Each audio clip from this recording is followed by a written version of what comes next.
Ako po si Miss Winnie at ito ang ating kwento. Magandang araw. Ako po si Bea. 40 anyos na sa kasalukuyan. Ang kwentong ibabahagi ko sa inyo ay nangyari noong taon 2008. 23 anyos lang ako ng mga panahong ito. Siguro magiging masama ang tingin niyo sa akin oras na malaman ninyo ang aking naging karanasan na dapat sana ay maging trahedya lamang ngunit hindi ko itatanggi na nahaluan ng kababalaghan. Hiling ko lang sana mapakinggan niyo muna ang aking paliwanag bago ko husgahan. Ikakasal na noon ang pinsan kong si Celine sa lalaking pinagkasundo sa kanya ng aking tito at tita, si Ian. Ang totoo niyan, una kong naging kasintahan si Ian since high school pa, kaya sobrang nawasak ang puso ko nang matanggap ang balita. Ang mga magulang ni Celine maging ni Ian ay magkasosyo sa negosyo.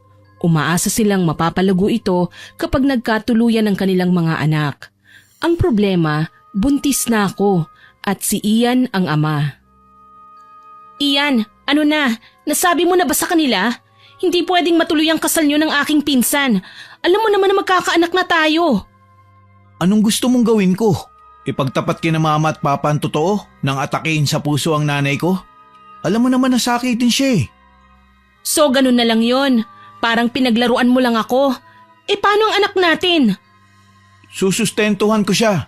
Kahit kasal na kami ni Celine, hindi kita pababayaan. Akong bahala sa inyo ng anak natin. Gago ka ba? Ako ang kasintahan mo, Ian.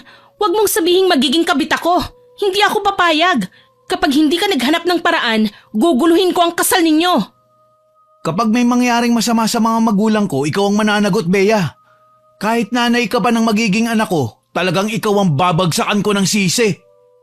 Sanay naman ako eh. Palagi mo na lang akong pinag-iisipan ng masama. Ikaw, ano bang tingin mo sa sarili mo? Wala kang paninindigan. Ni hindi mo man lang ako pinakilala sa mga magulang mo. Sinabi ko naman sa'yo, bago pa nila magawang ipagkasundo ka, sinabi mo na sana na may kasintahan ka at buntis pa. Hindi na sana aabot sa ganito. Kung naging magkasintahan man tayo since high school, ibahin mo si Celine. Ipinagkasundo na siya sa akin simula pa nung pagkabata. Alam mo naman na may pinagdadaanan siya. Letseng arrangement yan. Kapag hindi mo sinabi sa kanila ang totoo, magpapakamatay ako. Uy, ano pang hinihintay mo? Magpakamatay ka na para wala na tayong problema. Ang dami mo pang sinasabi. Singhal niya sa akin. Lagi na lang gano'n ang kahantungan ng pakikitungo sa kanya. Kesyo mas mahalaga sa kanya ang nanay niya at ayaw niya sa obligasyon. Si Ian kasi ang tipo ng lalaki na hindi makakatanggi sa anuman ang sabihin sa kanya ng mga magulang. Kahit pa may mga issue siya sa ibang tao, talagang isasantabi niya ang mga ito. Matuwa lamang sa kanya ang mga magulang niya. Hindi ko na siya hinintay na makapagsalita pa dahil kaagad ko na siyang iniwan. Nagmamadali akong umalis at umuwi sa bahay namin kung saan nanunuluyan si Celine. Ang totoo niyan, may psychological disorder ang pinsan ko. Madalas itong umaatake lalo na kapag may mga bagay siyang ginusto na hindi niya nakukuha kaagad. Masyado rin siyang possessive sa mga bagay na naririnig niyang para sa kanya. Kaya bago pa man ito mahawakan ng iba ay ipinagbabawal na niya. Mabait si Celine, pero minsan nagbabago ang ugali kaya hindi ako makumpiyansa. Alam kong may katauhan sa loob niya ang tinatago na pwedeng sumira sa aming simpleng samahan. Ang nagawa ko lamang, pakisamahan si Celine. Depende sa mood ko kung kaya ko siyang kausapin o iwasan na lang. Kaso nga, nagkataong mainit ang ulo ko noon at siya ang dahilan. Pinsan, anong nangyari sa'yo? Ano bang paki mo? Siyempre naman, concerned lang ako sa'yo, pinsan. Simula kasi nung dumating ako dito sa bahay niyo, palagi na lang namumugto ang mga mata mo eh. Huwag mo nga akong usisain sa kung anong nararamdaman ko. Wala kang karapatan. Pwede ba lubayan mo nga ako? Pinsan naman, alam mong ikakasal na ako, hindi ba? Hayaan mo naman ako na maging malapit sa inyo. Kayo lang ni Teresa ang nagsisilbing kapatid ko eh. Alam mo naman na nag-iisang anak lang ako. May sakit pa ako at hindi pwedeng mawalay sa lahat ng bagay na pagmamayari ko. Manhid ka ba talaga? O sadyang tanga lang? Alam mong kasintahan ko si Ian. Hindi mo dapat ginagawang dahilan yang letseng sakit mo sa utak. Kung yun lang ang pinoproblema mo, pwede ko namang kausapin sina mama at papa na iatras ang kasal. Bakit ba nagagalit ka sa akin? Hindi ko naman gusto si Ian at mas pabor pa sa akin kung hindi na kami ipapakasal pa. Hindi mo gusto? Wow, ayos ka rin. Hindi ka prinsesa para magsalita ng ganyan sa harapan ko. Ano bang pinuputok ng butsi mo? Sinabi ko na nga, hindi ba? Ikaw na nga itong tinutulungan, ikaw pa ang galit. Napatda ako sa kanyang sinabi. Kung makapagsalita sa akin tungkol sa pagkakansela ng kasal si Celine, tila ba napakadali sa kanya at walang kahirap-hirap. Naanimoy laruan lang para sa kanya ang binata. Sa bagay, ganito yata talaga ang pakikitungo ng mga taong may saltik sa pag-iisip. Samantalang si Ian, animo nahihirapan siyang sabihin sa mga magulang ang tungkol sa akin. Ano ba talaga? Bakit ang gulo ng mga dahilan niya? Tinalikuran ko si Celine at nagmamadaling umakyat sa aking kwarto.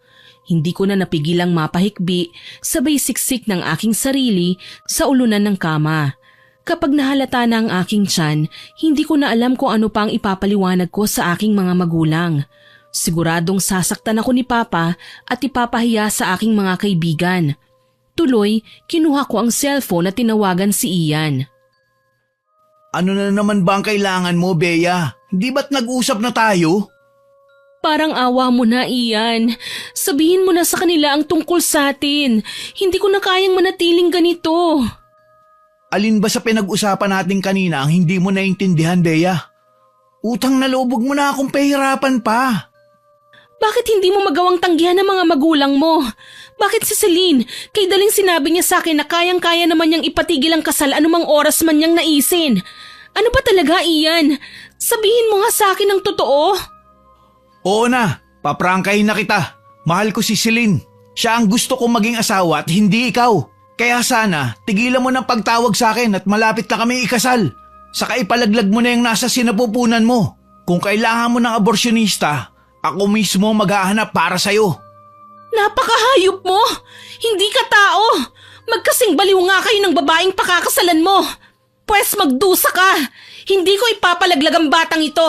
Darating ang araw, uusigin ka ng konsensya mo! Hayop ka! Kahit anong klase pang pananakot yang gawin mo sa akin, pasensya na, hindi yan uubra. Tila bombang sumabog sa aking pandinig ang kanyang sinabi. Unti-unting lumaylay ang aking balikat at napaduos-dos ako sa sahig. Pakiramdam ko, saglit akong tinakasan ng bait. Iiyak tapos tatawa. Maya-maya, hihikbi na naman at pagkadakay ngingisi na parang ewan. Tumayo ako at kaagad din namang natulala. Tila tinakasan ng kaluluwa nang makitang nakatayo sa may pinto si Celine at maluhaluhang nakatingin sa akin. Buntis ka? At si Ian ang ama? Ngayon, alam mo na? Naiintindihan mo na kung bakit halos isumpa kita? Sorry, hindi ko alam. Ngayong buntis ka pala, pwede nating sabihin kina mama at papa para naman mapanagutan ka ni Ian. Sa tingin mo ba ganun lang kadali yon? Hindi, Celine. Mas lalo mo lang akong ipapahamak. Kapag pinungunahan mo si Ian, ako ang sasaktan ng mga magulang ko. Hayaan mong siya mismo ang magsabi ng totoo. Kapag hindi ko sinabi ang nalalaman ko, ipapakasal pa rin nila ako. Naiintindihan mo ba yun? Kung may kailangan kang gawin para sa ikabubuti mo, ako rin meron.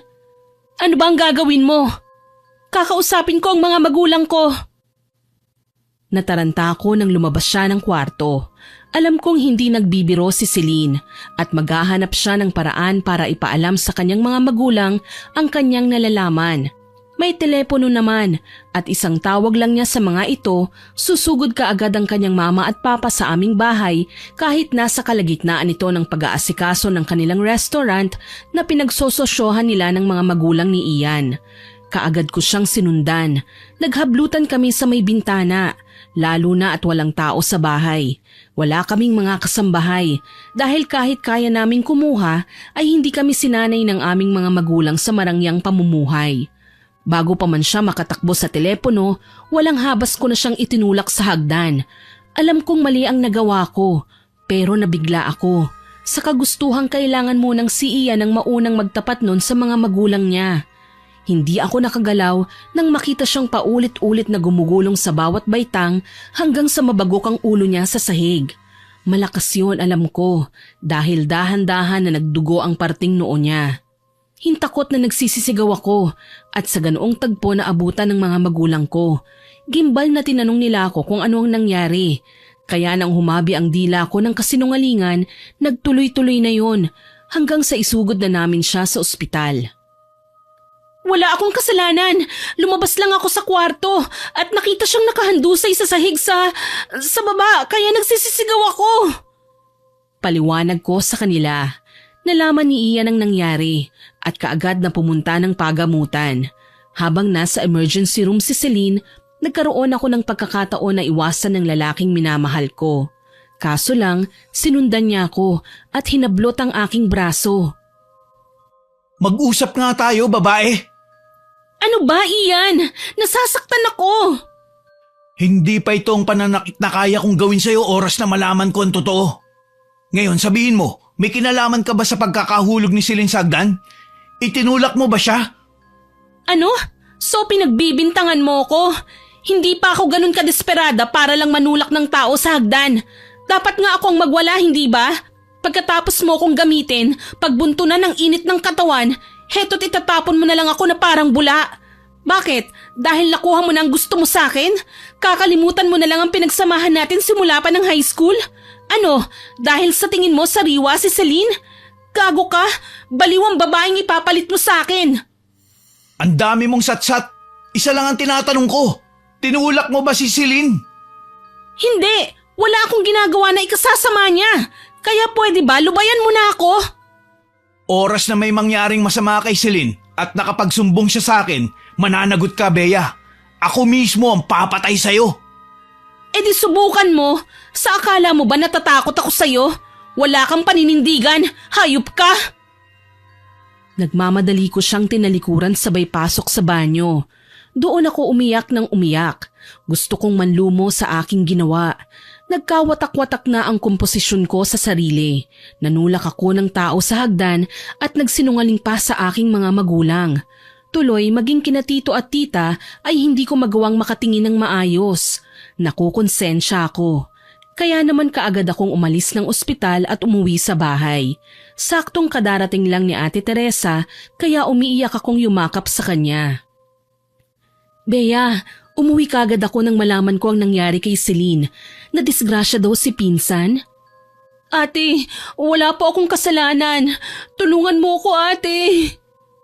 Teka lang, Bea, ha? Naguguluhan ako. Ano bang nangyari? Si Ian po kasi, pinagtatabuyan na niya ako dahil gusto niyang maikasal kay Celine. Ano? Akala ko ba sasabihin na niya sa mga magulang niya ang tungkol sa inyo? Nalaman ni Celine ang sitwasyon ko, ate. Gusto niyang makialam. Gusto niyang siya magsabi sa mga magulang niya na buntis ako. Alam ko naman na kapag nangyari yun, iisipin nila tita na nilandi ko ang lalaking pakakasalan ng anak nila. Hindi nila alam na ako ang unang nobya. Pero tumanggi si Ian na gawin ang napagkasunduan namin. Napakawalang ya naman talaga ng Ian na yan. Akala ko ba mahal ka niya? Yun din nga ang sinabi niya sa akin eh. Pero nang makita niya si Celine, ate nakalimutan na niya na magiging tatay na siya. Hindi ba may kondisyon si Celine? Baka naman yun lang ang dahilan. Literal naman loloko sila, ate. Ipapabarang ko si Celine. Bigyan mo siya ng napakapangit na mukha nang sa gayon hindi na siya magustuhan ni Ian. Pero Bea, hindi ba nasa peligro ngayon ang buhay ni Celine? Hindi ka ba naaawa sa kanya? Wala naman siyang kinalaman sa panloloko sa'yo ni Ian. Alam mo, ang dapat nating pahirapan ay si Ian. Anong wala, ate? Siya nga ang punot dulo eh. Paano pa ako nito magiging okay? Kapag nalaman nila mama at papa ang nangyari sa akin, ano, ipapatapon nila ako sa probinsya? Hindi mangyayari yan. Pagtatakpan kita. Pero alam mo, hindi sa tinataboy kita. Pero tingin ko nga ay kailangan mong makauwi na muna sa probinsya. Nang sa gayon maitago mo ang iyong pagbubuntis. Tsaka na natin sila gulatin kapag handa ka na. Naniniwala naman ako na mapapatawad ka pa rin ni na mama at papa eh. Nariyan na yan. Kailangan na lang tanggapin mo ang nangyari sa'yo. Dala ng labis na bigat na aking nararamdaman, napahagulgul ako. Naaawa naman akong pinagmasdan ni ate na alam kong siya man ay nahihirapan sa aking sitwasyon. Madalas niya akong paalalahanan noon na huwag ibibigay ang lahat-lahat kay Ian dahil baka dumating ang panahon ako rin ang magdusa dahil aabusuhin lang niya ako. Hindi ako nakinig dahil akala ko iba si Ian. Pero mali pala ako, wala siyang kasing sama. Si Celine, paano kapag nagsumbong siya ate? Hindi ko naman sinasadya ang nangyari. Nag-away lang kami. Kakausapin ko sina mama at papa. Pupunta ka ba ngayon sa ospital? Oo, kailangan ko magtungo ngayon. Ikaw, kailangan mong sumama. Huwag kang matakot. Kaya nating ipahiya si Celine kahit ano pang klaseng pagsusumbong ang gawin niya. Pangako mo yan ate ha? Hindi mo ako pababayaan? Mas mahalaga ka kaysa sa ibang tao, kaya makakaasa kang hindi kita pababayaan. Nagpunta nga kami ulit sa ospital. Nalaman namin na dinala sa ICU si Celine dahil grabe ang pagkakabagok ng ulo niya sa semento. Ayon sa nagsagawa ng CT scan sa kanya, nakitaan ng blood clot sa utak ng dalaga at kailangan maoperahan sa lalong madaling panahon. Kaya inanunsyo ng kanyang mga magulang na kanselado na ang kasal nila ni Ian. Ikinatuwa ko ang impormasyong yon at nagsimulang magparamdam kay Ian. Kaso lang, hindi na talaga naging maayos ang pakikitungo niya sa akin. Literal na naglaho ang lahat ng magandang pinagsamahan namin. Parang awa mo na, Ian. Ako na lang. Magkakaanak na tayo hindi ba? Hayaan mo na akong maging asawa mo. Huwag kang ambisyosa, Bea. Hindi ang kagaya mong babae ang nais kong maging asawa. Pwede ba iwasan mo na ako? Tapusin na natin ang lahat ng namamagitan sa atin, okay? Hindi na kita kayang pakisamahan. Gago ka pala Bakit mo ako binuntis, ha? Ano, kalokohan lang ang lahat ng ginawa natin? Kasalanan mo yan. Hindi ka nag-iingat. Ilang beses na kita sinabihan na gumamit ng proteksyon, hindi ba? Bobo ka pala Ako ba ang lalaki? Kung ikaw kaya ang nag-iingat, napakaraming pwedeng gawin ng lalaki para wag akong mabuntis. Pero inuna mo pang sarili mo. Ako, hindi ako nagsisisi sa pagkakabuntis ko. Lalo na't umaasa kasi ako na pakakasalan mo ko. Tapos ngayon, ganito pa ang ginawa mo sa akin? Talagang itatapon mo lang ng bastang pinagsamahan natin?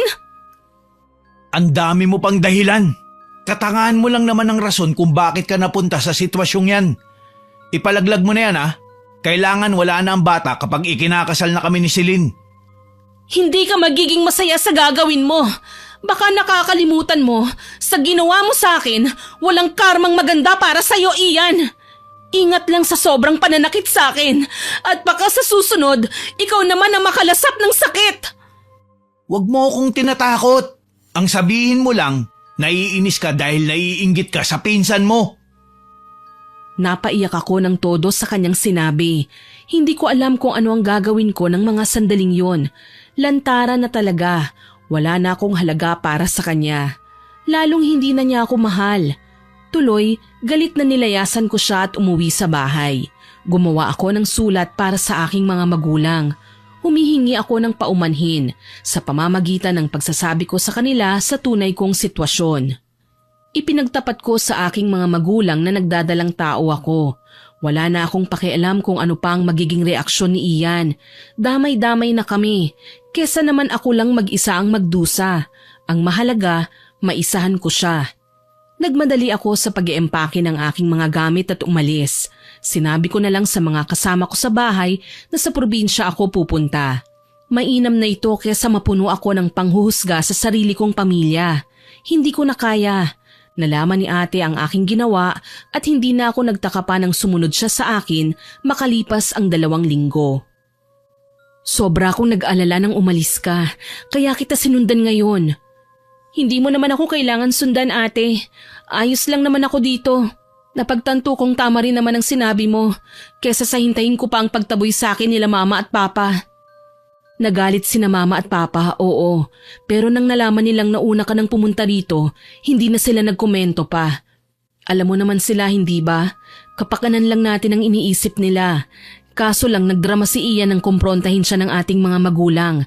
Sinabi niya na ibang lalaki raw ang nakabuntis sa'yo. Anong akala niya? Nasa telenovela kami? Ate, hindi ako tanga para hayaan lang siya na gawin yun.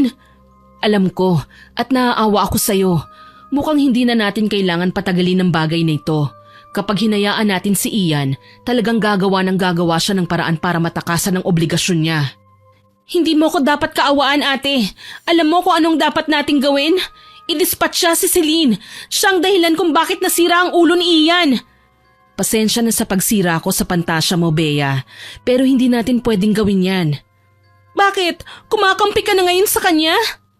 Hindi ako kumakampi sa kanya. Pero lumabas na ang resulta ng operasyon ni Celine sa ulo noong 1 linggo. Tapos kahapon, nagkamalay na siya. Wala siyang maalala, Bea. Hindi niya tayo nakikilala. Lahat tayo, maging si Ian. Sabi pa nga ng doktor, dala raw ng amnesia. Panandaliang nawala ang psychological disorder niya. Ayos din ah. Sana pala, lagi na lang siyang nababagok para naman tumino ang pag-iisip niya. Nang marinig ko ang balita, tila ako nabunutan ng tinik sa dibdib. Hindi na siya makakapagsumbong kung ganon. Hindi na niya maaalala na buntis ako at si Ian ang ama. Tila ba nasolusyonan kagad ang problema ko kaya halos maiyak ako sa tuwa. Mabuti na lang, maitatago ko pa ang pagbubuntis ko. Oo, maitatago mo pa, pero hindi sa mga magulang natin. At galit na galit sila. Ngayon pati sina tita at papa nag-aaway na. Gusto ni mama ipakasal ka kay Ian o itakwil ka na. Ayaw namang pumayag ni na tita. Kailangan daw si Ian ngayon ni Celine. Hindi na ako magtataka kung bakit masama ang ugali ni Celine, ate. Nagmana sa mga magulang niya. Ano pang ibang sinabi ni mama?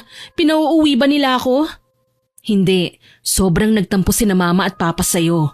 Pero pupunta sina tita dahil balak nilang pagbakasyonin din si Celine dito sa bahay. Kaya nga ako nagpunta rito para alalayan ka. Mamaya apihin ka ng tsuhin at tsahin natin. Bakit pa sila dito pupunta? Alam mo naman na ayaw kong makita si Celine. Wala tayong magagawa. Ancestral house ito ng ating pamilya at lahat tayo may karapatan sa bahay na ito. Iwasan mo na lang siya kung sakali. Malaki naman ang bahay at kung mag-iiwasan kayo, siguradong hindi kayo magkikita. Hindi ko maipapangako yan, ate. Nanggagalaiti ako, lalo na kapag naaalala ko ang babaeng yun. Siya ang naging dahilan kung bakit nagbago ang pagtingin sa akin ni Ian. Bunso, ikalma mo ang sarili mo. Hindi natin pwedeng kalabanin ng taong hindi naman tayo naaalala eh. Ano bang klaseng pagsubok na naman ito? Ang bigat, ate. Hayaan mo na, Bunso. Balang araw, gugulong din ang kapalaran. Siguro tuwang-tuwa sila ngayon. Pero bukas, siguradong hindi na. Ipagdarasal ko din na maranasan kagad nila ang karma sa lalong madaling panahon. Sisiguraduhin kong iiyak ang babaeng yan kapag nanatili rito. Ano naman ang gagawin mo? Basta ate, manood ka na lang. 3 araw pagkatapos ng naging pag-uusap namin ay dumating sina tito at tita, kasama si Celine. May benda pa sa kanyang ulo ang pinsan ko pero mukhang hindi naman malala ang kanyang kalagayan. Nakakapagsalita na ng maayos ang babae, maliban na nga lang sa hindi niya kami maalala. Hindi ako nakipag-uusap sa kanya o sa mga magulang niya. Hinayaan kong si ate ang mag-entertain sa kanila. Hindi yata natiis ni tita ang cold treatment na pinapakita ko sa kanila. Kaya naman nang umalis ako sa sala kung nasaan sila, sinundan niya ako. Sinabi sa akin ni tita na alam na niya ang sitwasyon ko. Pero kahit magkaanak pa kami ni Ian ng 2 o 3, hindi nila isusuko ang binata sa akin. Kailangan daw siya ngayon ni Celine. Isa pa, nang magising ang babae mula sa operasyon, ipinakilala na raw nila si Ian bilang kasintahan niya. Nagalit ako, pero hindi man lang nagpatinag si tita. Hindi na raw magbabago ang desisyon niya. Mas mahalaga pa rin daw ang kalusugan ng aking pinsan. Nang umalis silang mag-asawa, galit akong nagwala sa loob ng aking kwarto. Pinagbabato ko ang lahat ng bagay na madampot ko hanggang sa dumating si ate at kaagad akong pinigilan. Ano bang nangyayari sa'yo, Bunso? Bakit ka nagwawala? Galit ako sa kanila, ate. Kasumpa-sumpa sila. Shh! Naririnig ka ni Celine. Huwag kang maingay. Wala akong pakialam. Mas mabuti nga umalis na ang babaeng yan dito. Siya lang naman ang dahilan ng pagkakagulo ng buhay ko . Bea, Pasensya na kung ganyan ang nararamdaman mo para sa akin ha. Hindi ko lang kasi maalala ang lahat ng nangyari sa pagitan natin. Kung bakit tayo nagkatampuhan. Basta palagi mong tatandaan, mahal kita pinsan. Ang plastic mo rin ano? Akala mo ba lalambot ako sa mga paganyan mo? Celine, pakiusap, lumabas ka na nga muna. Kakausapin ko lang si Bea. Walang nagawa si Celine kundi ang lumabas nga ng aking kwarto. Hindi ko maiwasang mairita sa bawat galaw niya. Inosenteng-inosente kasi, na akala ko sobrang bait, pero may tinatago palang kulo. Nasabi ko yon dahil kahit nagka-amnesia siya, ay si Ian pa rin ang tinitiyak niyang hindi malalayo sa kanya. Hindi ako kumbinsido na talagang hindi siya nakakaalala. Tila ginagawa niya lang ang bagay na ito para kutsain ako. Hindi ko gusto ang ginawa mong pagwawala kanina. Akala ko ba kakampi ka sa akin, ate? Totoo yun, pero may mga bagay kasi tayong dapat na isaalang-alang bago kumilos kagaya ng nangyayari sa iyo ngayon. Alam mo, Bea, pwede mo kasing kumbinsihin si Celine na kalimutan na si Ian. Ganun lang kadali, pero may mas maganda akong advice sa'yo. Ano yun, ate? Kalimutan mo na muna ang pagkontra sa kanya ngayon. Bigyan natin siya ng pagkakataon na maalala ang lahat. Bago man lang tayo humusga. Malay natin magbago siya at sabihin niyang nagkamali lang siya sa mga sinabi niya. Napag-usapan na natin ito, hindi ba ate? Ipapabarang ko sa iyo ang babaeng yan. Lumalapit ako sa iyo dahil ikaw lang naman ang may kakayahan na gawin yan. Ikaw ang pinamanahan ni Lola ng kapangyarihan. Hindi ganun kadali yun. Alam mo yan. Oras na isagawa ko ang barang, asahan mo na may pagkakataon na titilapon ang ibinigay nating karamdaman sa kanya. Lilipat ito sa atin.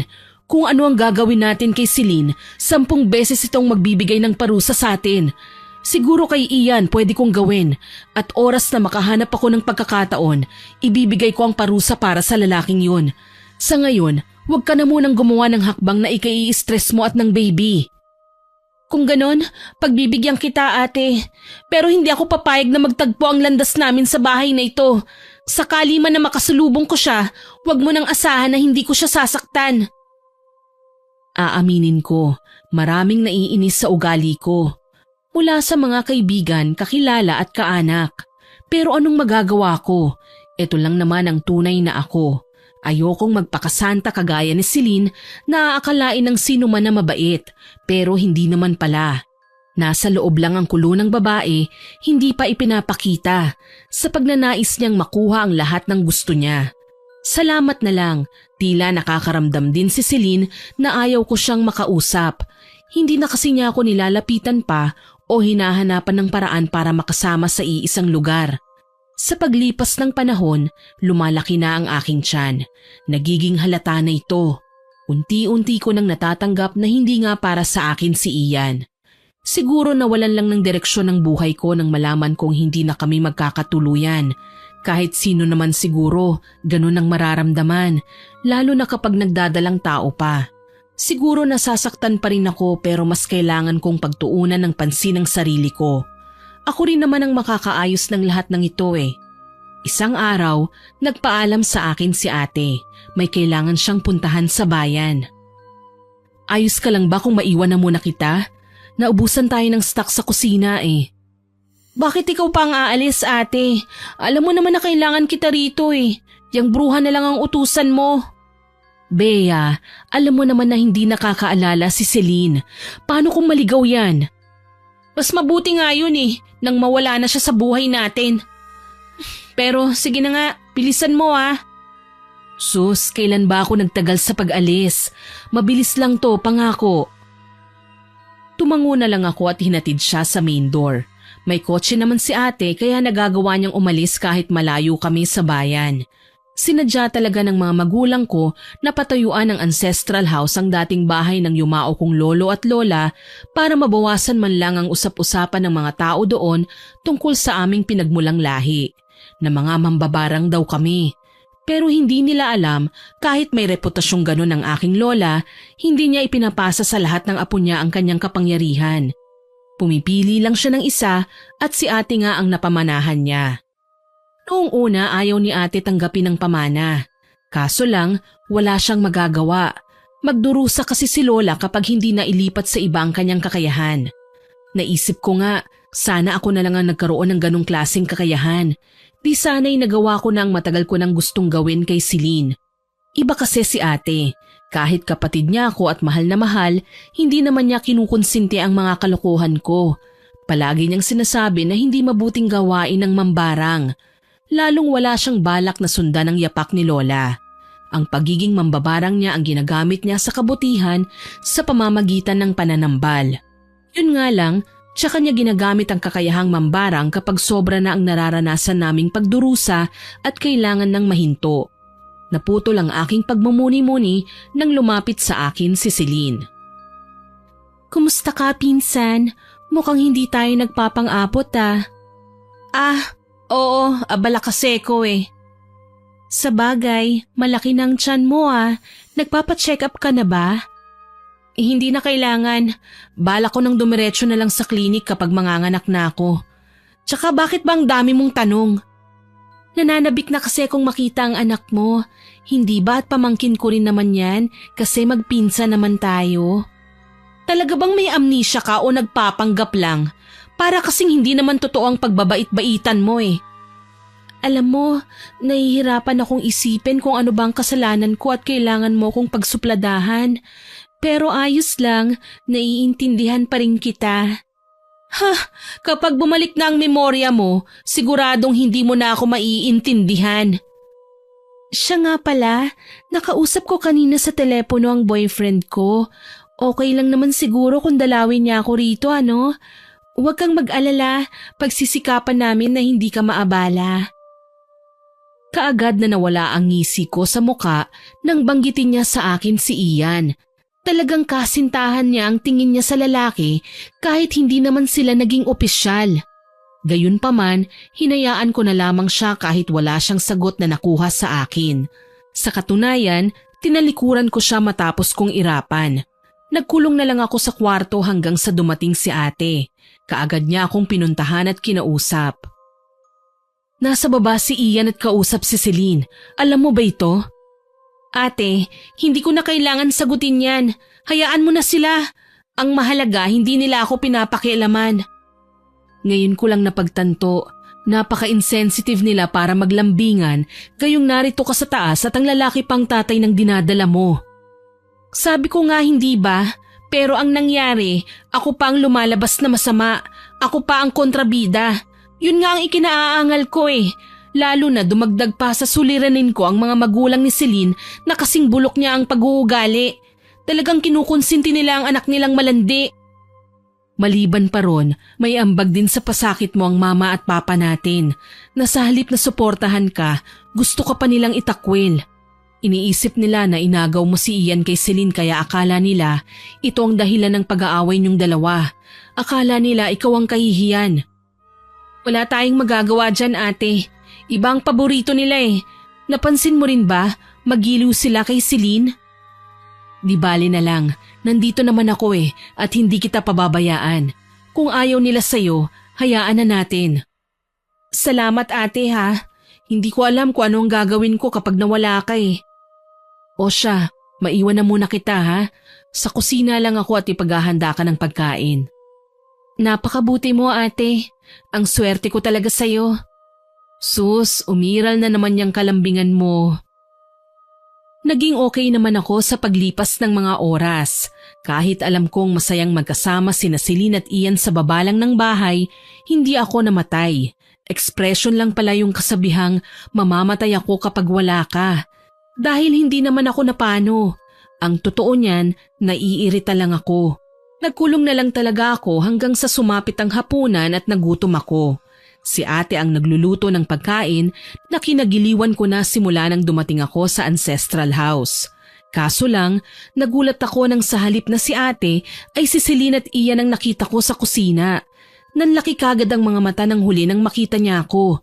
Kaya bago pa sila makapagsalita, tinalikuran ko na sila. Dumiretso ako sa garden pero hindi ko inaasahan na susundan ako ni Ian. Galit na hinablot niya ako sa braso. Tinitigan niya rin ako, maging ang maumbok ko ng tiyan. Anong ginagawa mo rito? Anong klaseng tanong yan? Natural bahay to ng buong pamilya. Ikaw, bakit ka narito? Hindi ka naman miyembro ng pamilya namin ah. Ako lang naman ang boyfriend ni Celine at ikakasal na kami. Ipinangalandakan mo pa talaga, no? Ang kapal ng mukha mo. Sana makarma ka sa ginawa mo. Talagang hindi mo pinalaglag ang sanggol ha?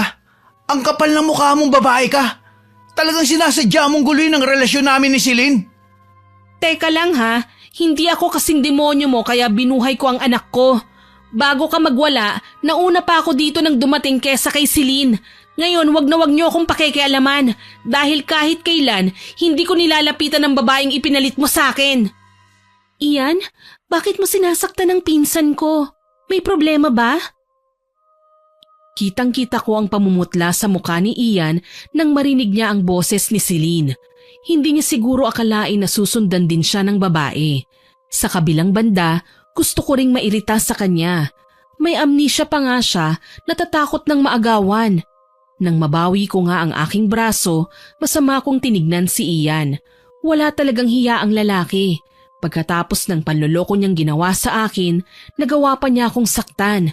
Nagulat na lang talaga ako nang basta na lang lumapit sa amin si Celine at marahas na hinawakan ang braso ko. Namumula ang braso mo. Bakit mo ba siya sinaktan? Ano bang ibig sabihin nito, Ian? Wala, Celine. Napahigpit lang ang hawak ko sa kanya. Walang ibig sabihin yun. Sigurado ka ba? Sa susunod mag-ingat ka naman.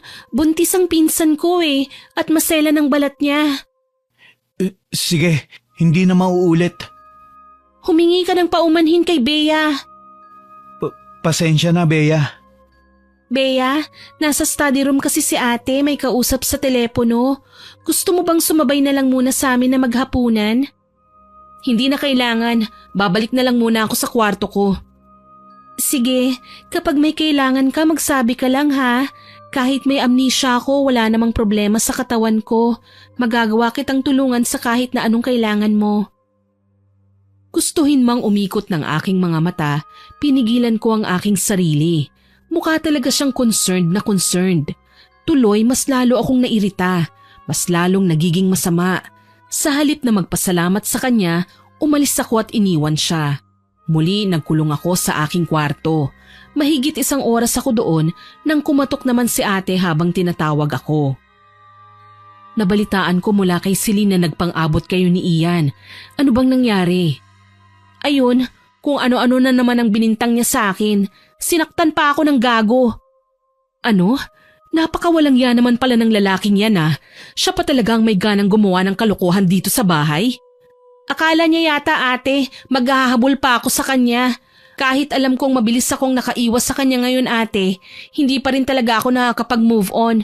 Dahil hanggat nakikita ko siya, lalong kumukulo ang dugo ko. Ingat lang, baka mamaya magmana sa kanya ang anak mo. Hindi mangyayari yun. Ngayon ko lang napagtantong napakahayop ng lalaking minahal ko. Ayos na rin kung hindi ko siya makakatuluyan. Kung sakali, buong buhay kong pagtitiisan ng kademonyuhan niya. Mukhang hindi uuwi si Ian. Dito daw mananatili ayon kay tita. Siya ang kausap ko kanina sa telepono. Akala yata loyal ako sa kanya. Utusan ba naman ako na bantayan ka at baka raw gapangin mo ang lalaki? Ano? Hindi na ako bababa sa ganoong level ano? Mas mabuti pang maging dalagang ina ako, titiisin ko ang mapanghusgang tingin sa akin ng mga tao at ang pagtatakwil ni na mama at papa sa akin kesa sa makipag-agawan ako sa kanya kay Celine. Alam mong hindi ko yun deserve ate. Masakit man pero tatanggapin ko ang parusa ng pagiging marupok ko. Balang araw, alam ko naman na darating din ang mabuting kapalaran sa akin at makakatuwang ko ang sanggol na nasa sinapupunan ko. Tama ka, kaya papano, para maiwasan mo sila, dito ka na lang ha? Dito na lang talaga ako ate, pangako. Nararamdaman kong nakahinga ng maluwag si ate sa aking sinabi. Alam kong umiiwas na lang siya sa gulo kaya hindi niya ako iniwanan. Pero may pagkakataon talaga na kailangan kong bumaba dahil may mga pangangailangan ako na hindi ko matatagpuan sa aking kwarto, kagaya ng pagkain. Tiniis kong maglakad sa pasilyo sa kalaliman ng gabi para lang makarating sa kusina. Habang binabagtas ang daan papunta roon, may napansin akong bulto ng babae na may hawak na lampara. Papasok sa kwarto na inookupahan ni Ian. Nakabalabalang babae at puti ang buhok. May katandaan na rin siya. Napakunot noo ako. Sino naman kaya ang babaeng ito at ano ang ginagawa niya sa kwarto ng lalaki? Kahit wala na dapat akong pakialam kay Ian, palihim akong sumilip sa kinaroroonan niya. Nagulat ako nang makita ang nasabing bulto nang may kunin siya sa mahalagang gamit ni Ian tsaka siya lumingon sa kinaroroonan ko. Namumutla akong nagtago sa takot na baka makita niya ako. Halos hindi ako humihinga nang humakbang ang hindi nakikilalang tao palabas ng kwarto. Nagmamadali ako sa pag-alis, sabay tago sa isa sa mga kurtina. Panginoon ko, wag mo po akong pababayaan. Ilayo mo po ako sa mga masasamang loob. Nangihina akong sambit. Sinundan ko pa ng tingin ng bulto na nasa tingin ko ay babae na papalayo ng papalayo hanggang sa hindi ko na siya mamataan sa pasilyo. Makailang beses kong kinusot ang aking mga mata. Sigurado akong tao ang aking nakita. Gayunpaman, hindi ko na pinilit pa ang aking sarili na tuklasin ito sa takot na baka bumalik ang babae. Kaagad akong bumalik sa taas ng bahay at kinatok ang kwarto ni ate. Mabuti na lang nagising siya kaagad. Bea, anong kailangan mo? Bakit parang balisa ka? May nangyari ba? Ate, tumawag ka ng pulis. May nakita akong pumasok sa kwarto ni Ian. May kinuha na mahalagang gamit, ate. Ano? Sigurado ka ba? Ate, hindi ako nagsisinungaling. Nakita ko talaga yung tao sa baba. Nagtago pa nga ako sa kurtina nang dumaan siya sa harapan ko eh. Teka lang, tatawag ako ng pulis. Tumayo si ate at kinuha ang kanyang cellphone. Nagmamadali siyang tumawag at maya-maya lang may kausap na siya. Ilang sandali lang, dumating na ang mga pulis na pinatawag niya. Pinacheck namin ang paligid ng bahay maging sa lahat ng sulok. Wala silang nahanap. Tuloy mas lalo akong nagtaka. Paano nawala ng ganun na lang ang babae? Tsaka bakit balot na balot ang kanyang buong katawan? Nagising sa nalikha naming ingay sina Ian at Celine na nanggaling pa sa kanyang kwarto.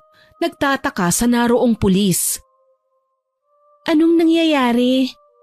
Pinasok tayo ng magnanakaw. Mukhang tama ang hinala nyo. Nawawala ang wallet ko. Ano? Paanong mawawala ikaw lang naman ang nasa kwarto mo? Nagsasabi ko ng totoo. Kung ganon, magnanakaw nga ang babaeng nakita ni Bea na pumasok sa kwarto mo, Ian. At bakit ka naman nasa kwarto ko? Ano, may plano ka na naman na hindi ko gusto? Hindi ako kagaya ng iniisip mo. Natural, makikita ko ang kwarto mo dahil doon ako dadaan papunta sa kusina. Walang iya talaga. Walang tinira sa pera ko. May laman pa namang mga ATM at credit cards ang wallet. Tapos pictures ko. Hay nako, huwag ka nang umasa na itatabi ng magnanakaw ang wallet mo.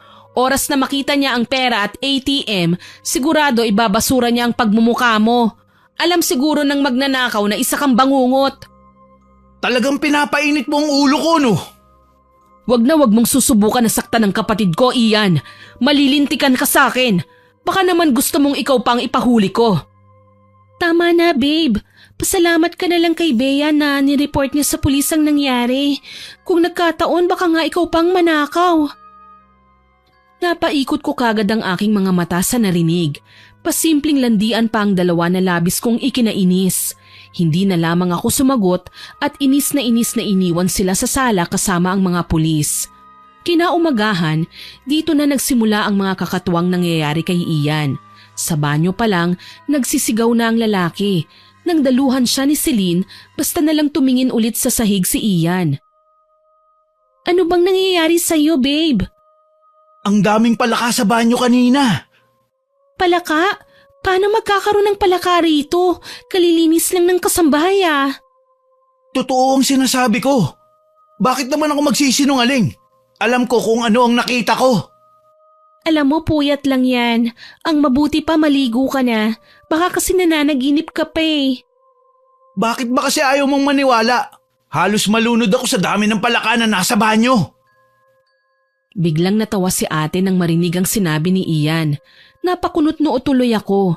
Pero nang tatanungin ko na siya, ay basta na lang tumalikod sa akin si ate at nagtungo sa kanyang kwarto. Hindi napapalagay na sinundan ko siya at pumasok din sa kanyang silid. Nauna akong naupo sa kama habang nakatingin sa kanya. Ate, may kinalaman ka ba sa nangyayari kay Ian? Ano? Seryoso ka ba? Nagtatanong ako ate, alam ko kung ano ang kakayahan mo. Aba, hindi porket marunong ako nun, ako na kagad ang may gawa ha?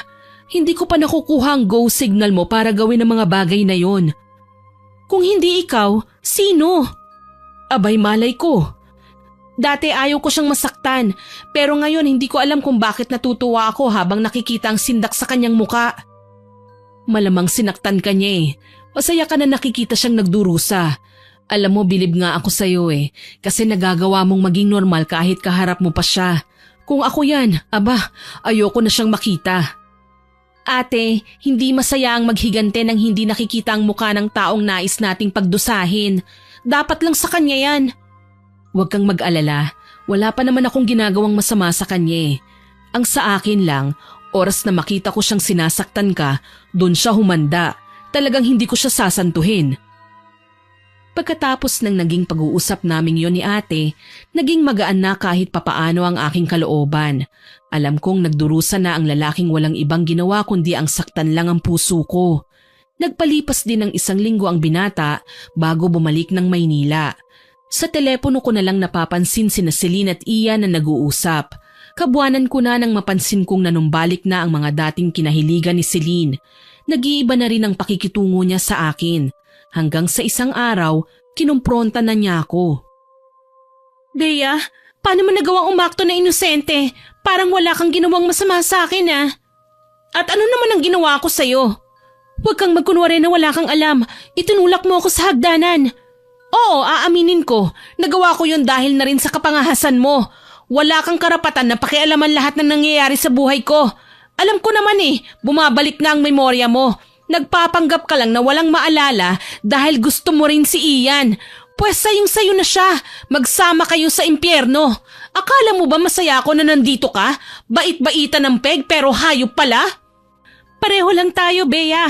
Ang totoo nga niyan, mas masama ka kaysa sa akin eh. Wala kang karapatang husgahan ako. Nasaktan lang ako. Nasaktan? Talaga ba? Anong kaguluhan ito? Sabay kaming napalingon ni Celine sa kadarating ko lang na kapatid. Nilapag niya sa sahig ang mga pinamili at nilipat-lipat ang kanyang tingin sa aming dalawa. Anong ibig sabihin nito? Bakit kayo nagtatalo? Pasensya na ate ha. Naalala ko lang kasi bigla na nagkaroon nga pala ng pagtatalo sa pagitan namin ni Bea. Nung nalaman kong buntis siya, tinulak niya ako sa hagdanan na naging dahilan ng pagkaka-ospital ko. O tapos, galit ka na sa puntong yon? Sige, pagbibigyan kita. Pero isipin mo naman ang ginawa mo. Kung sa'yo nangyari ang nangyari sa kapatid ko, hindi ka ba magwawala? Hindi ka ba mawawala ng direksyon sa buhay? Kailan lang ba nang dumating ka sa buhay ni Ian? Ngayon lang, ginulo mo ang buhay nila. Sinira mo nang dahil lang sa personal niyong hangarin. Paano naman ang kapatid ko? Ano, kahit nabuntis siya, itatapon niyo pa rin ang katotohanan na may pananagutan na si Ian sa kanya? Ayaw nga ni Ian sa kanya eh. Bakit niyo ba pinagpipilitan ng mga sarili niyo? Talagang gaga ka din ano? Dala ng labis kong galit, kaagad kong sinampal si Celine. Napasigaw siya, lalo na't alam kong ramdam ng buong pagkatao niya ang lakas nun. Sinubukan niyang gumanti, pero humarang sa gitna namin si ate. Kung balak mong saktan ang kapatid ko, huwag mo nang subukan. Tama ka, hindi rin naman ako ang personal na mananakit sa kanya eh. Anong ibig mong sabihin? Ang mga taong kagaya ni Bea ay dapat lang na binibigyan ng leksyon. Una si Ian, ngayon ikaw naman ang makakatikim ng lagim na ginagawad ko. Ano?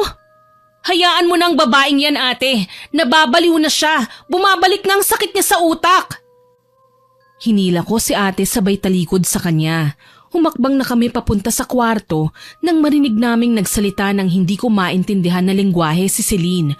Magpapatuloy na sana ako sa paglalakad, kaso lang napapakunot ang noo na huminto si ate sabay lingon kay Celine.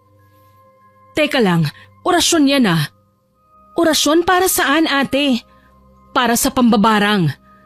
Maya-maya lang, nag-alala si ate nang mamilipit ako sa labis na sakit ng aking tiyan. Ah! Ang sakit ng tiyan ko, ate! Bakit? Anong nangyari? Parang pinipiga ang tiyan ko sa sobrang sakit. Teka, dadalhin kita sa ospital. Ate, huwag mo akong iiwan dito kasamang bruhang babaeng yan. Halika na, ihahanda ko ng sasakyan. Iniwan namin si Selena kay laki ng ngisi. Tuloy kahit masakit ang aking tiyan at nahihirapan akong gumalaw ay nagawa ko pa ring makasakay sa kotse. Hinihimas ko ang naghihilab kong tiyan. Huminga ka ng malalim ha. Kaya mo yan. Makakarating tayo sa ospital ng mas maaga. Ate, mukhang sumabog na ang panubigan ko. Kumapit ka lang, Bea. Hindi naman ako papayag na mapahamak kayo ng anak mo. Ang sakit na ng tiyan ko, ate. Pati ang dibdib ko, kumikirot. Maya-maya pa, nagulat ako nang makaramdam ng pagsusuka. Tuyong-tuyo ang aking lalamunan.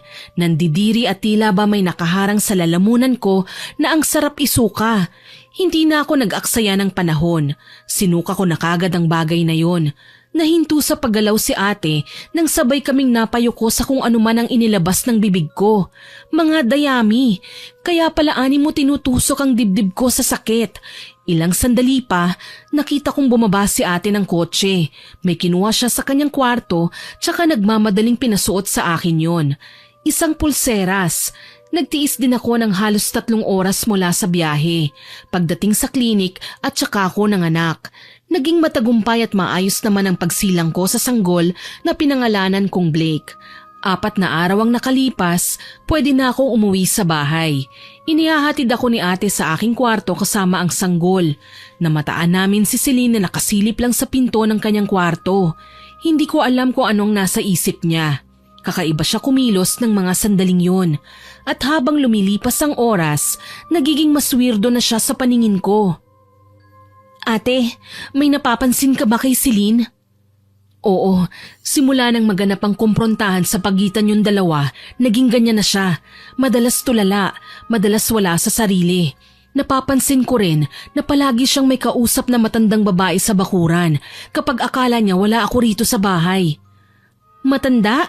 May puti bang buhok at nakabalabal? Oo, siya nga yun. Hindi na ako magtataka kung paano nakapasok dito ang matandang yun, ate. Baka wala siya ni Celine. Anong sabi mo? May mga kinuhang gamit, hindi ba?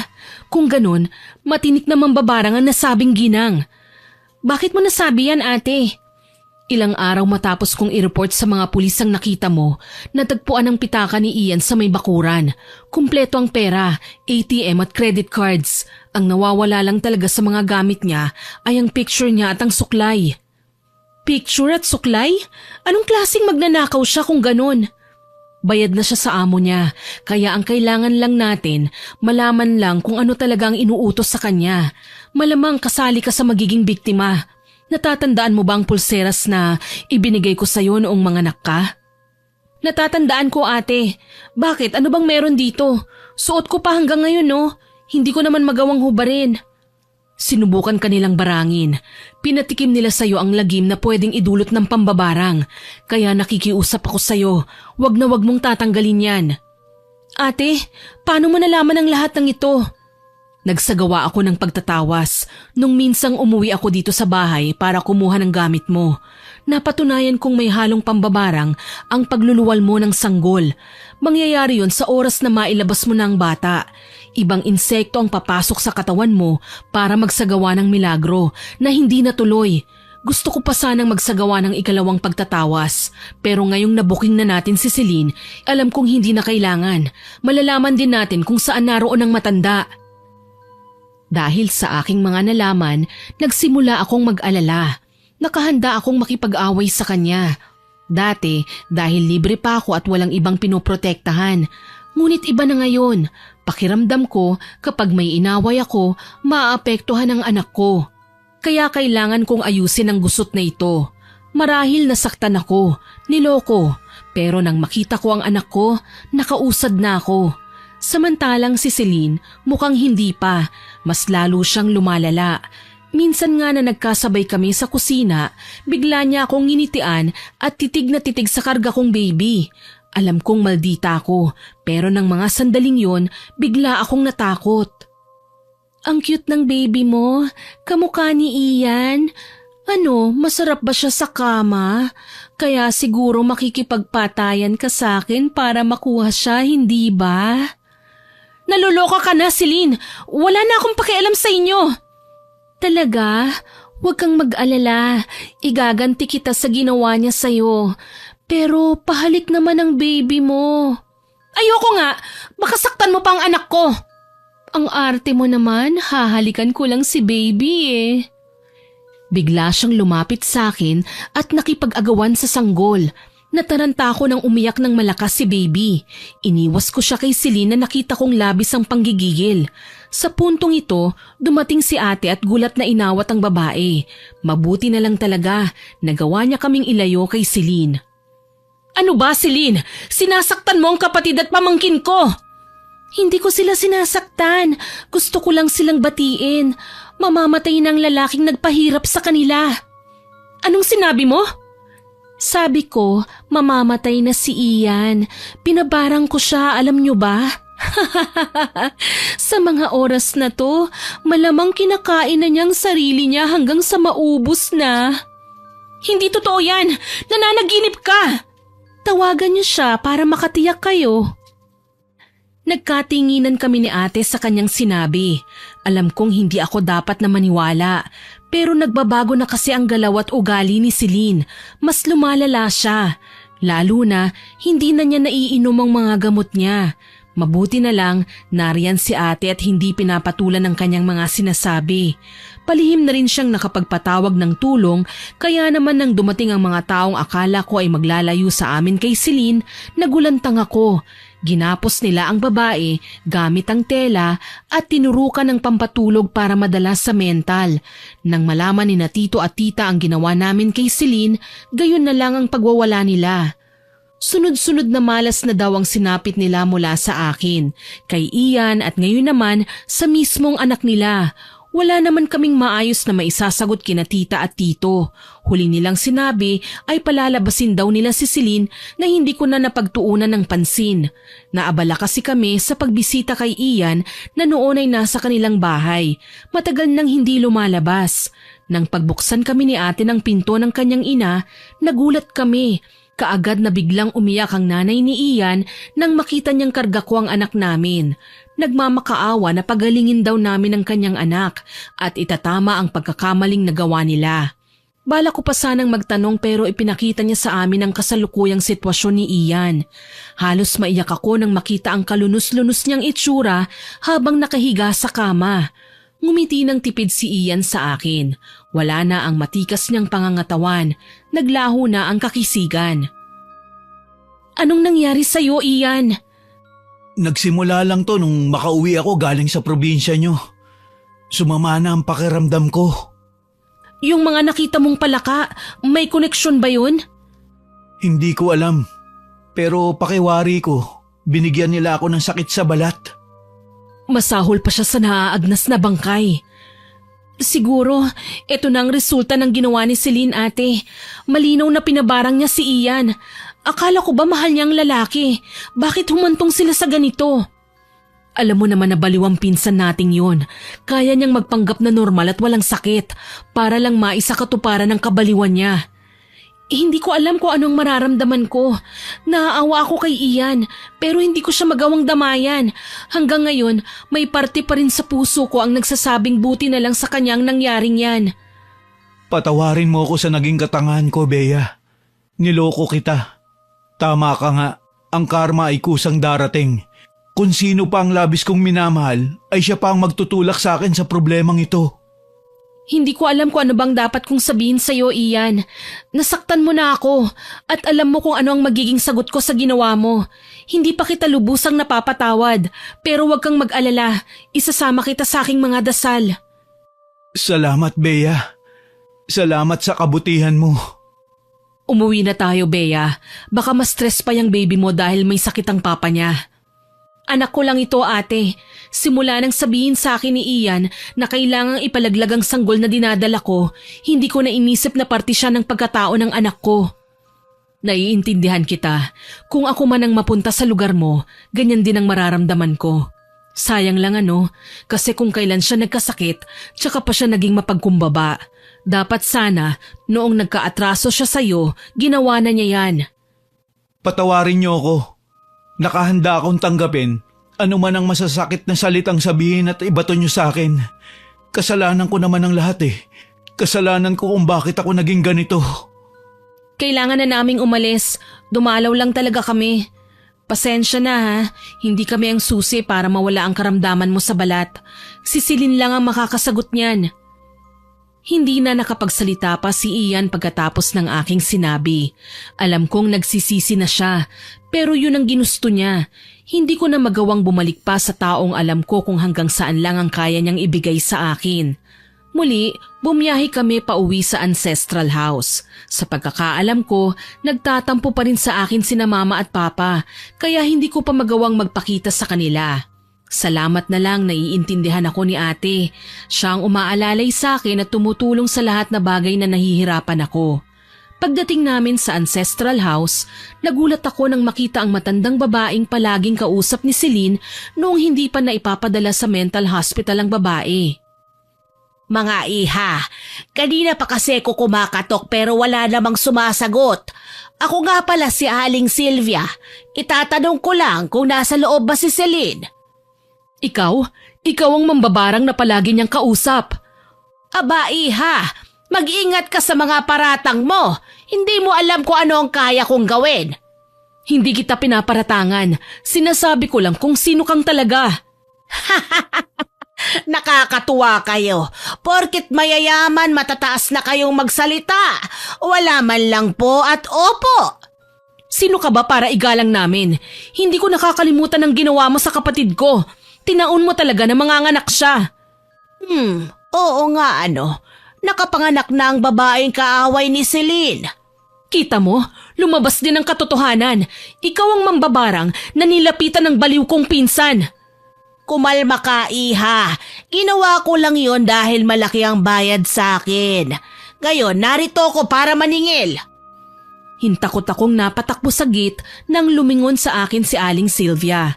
Ewan ko ba, nakangisi siya pero natatakot ako sa kanya.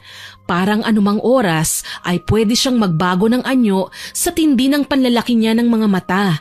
Alerto naman si ate at inalalayan ako. Pumasok ka na sa loob ng bahay, Bea. Sindihan mo ang kandila na nasa kwarto. Tapos wag mong hahayaang mamatay. Bilisan mo. Ano? Papapasukin mo ako sa loob? Paano ka? Hindi kita pwedeng iwan dito kasama ang baliw na yan. Makinig ka na lang, please. Hindi siya baliw. Lalong hindi perang kailangan niya. Ang isang mambabarang, nagiging malakas yan kapag nakakain ng puso ng bagong silang na sanggol. Ang anak mo ang kailangan niya, Bea. Ang anak mo ang ipinambayad ni Celine. Hindi ako papayag. Kung ganon, makinig ka sa akin. Pumasok ka na roon at gawin ang inuutos ko. Hanggat may liwanag ang kandila, hindi niya tayo masasaktan. May gagawin lang ako para maibalik sa kanya ang barang na nakatakda niyang ibigay sa'yo. Kinakabahan man, sinunod ko si ate. Wala akong mapagpilian lalo na at hindi ko naman pwedeng iwanan ng anak ko. Magkasama kaming pumasok sa kwarto ni ate. Inilalapag ko siya sa kama at nanginginig ang mga kamay na sinindihan ko ang puting kandila. Inilalapag ito sa sahig at binalingan ng aking anak. Kaso lang, muntik na akong atakihin sa puso nang makitang karga ni Celine ang sanggol habang may hawak siyang kutsilyo. Pinsan, akala mo ba na-dispatcha mo na ako? Celine, wag ang anak ko! Pakiusap, maawa ka! Maawa? Paano pa dapat maramdaman ng awa?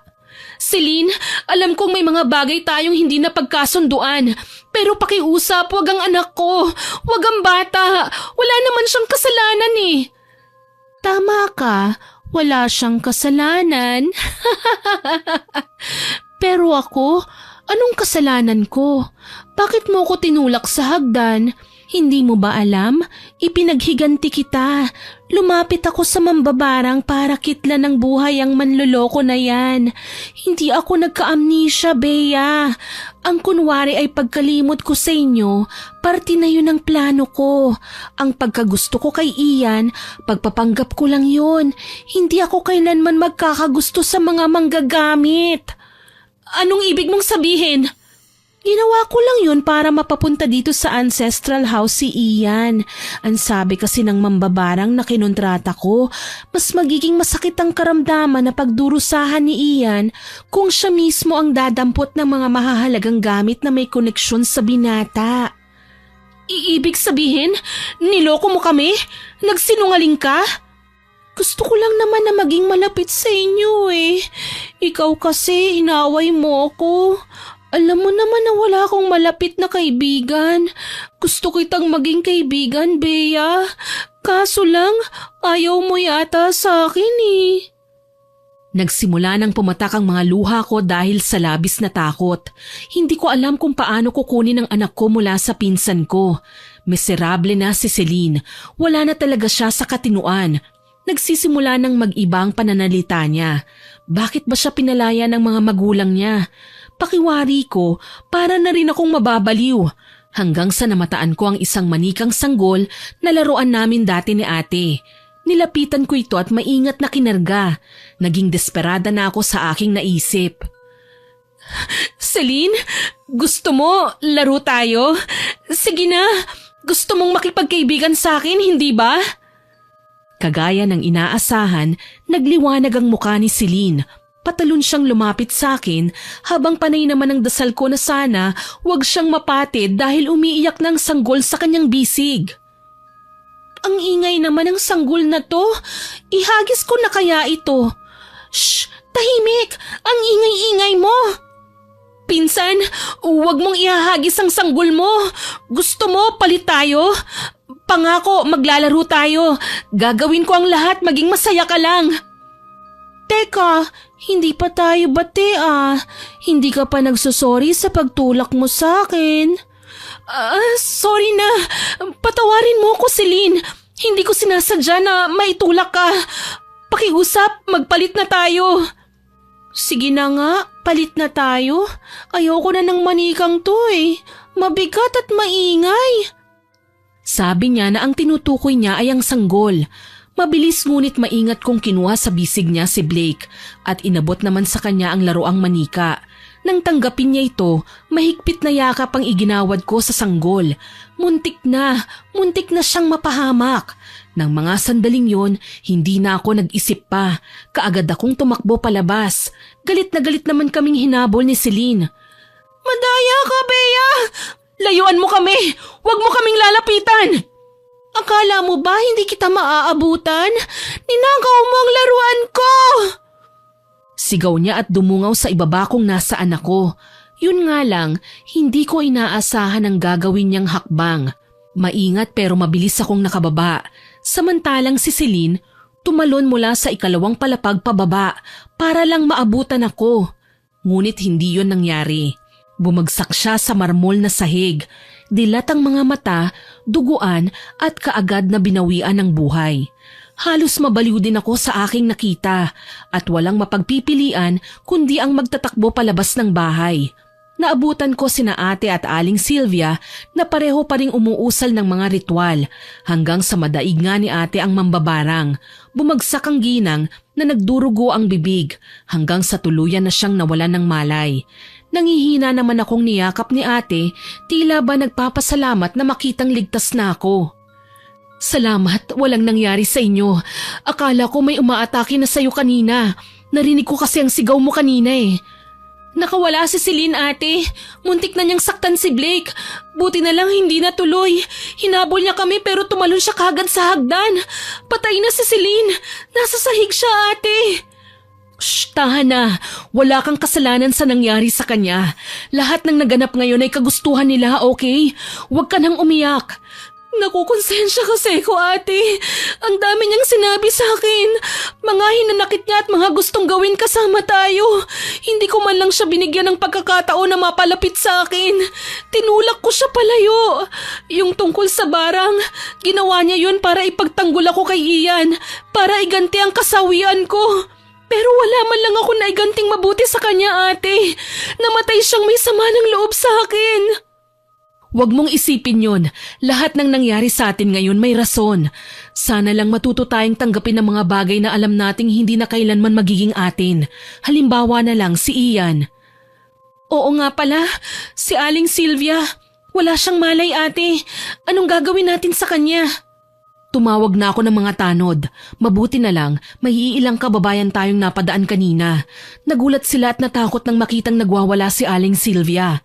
Hindi ko na sinabing isa siyang mambabarang, kaya ang alam nila, baliw na babae si Aling Sylvia. Bakit hindi mo sinabi ang totoo, ate? Dahil wala namang maniniwala sa akin na isa siyang mambabarang. Mamaya tayo pa ang mapagkamalang baliw.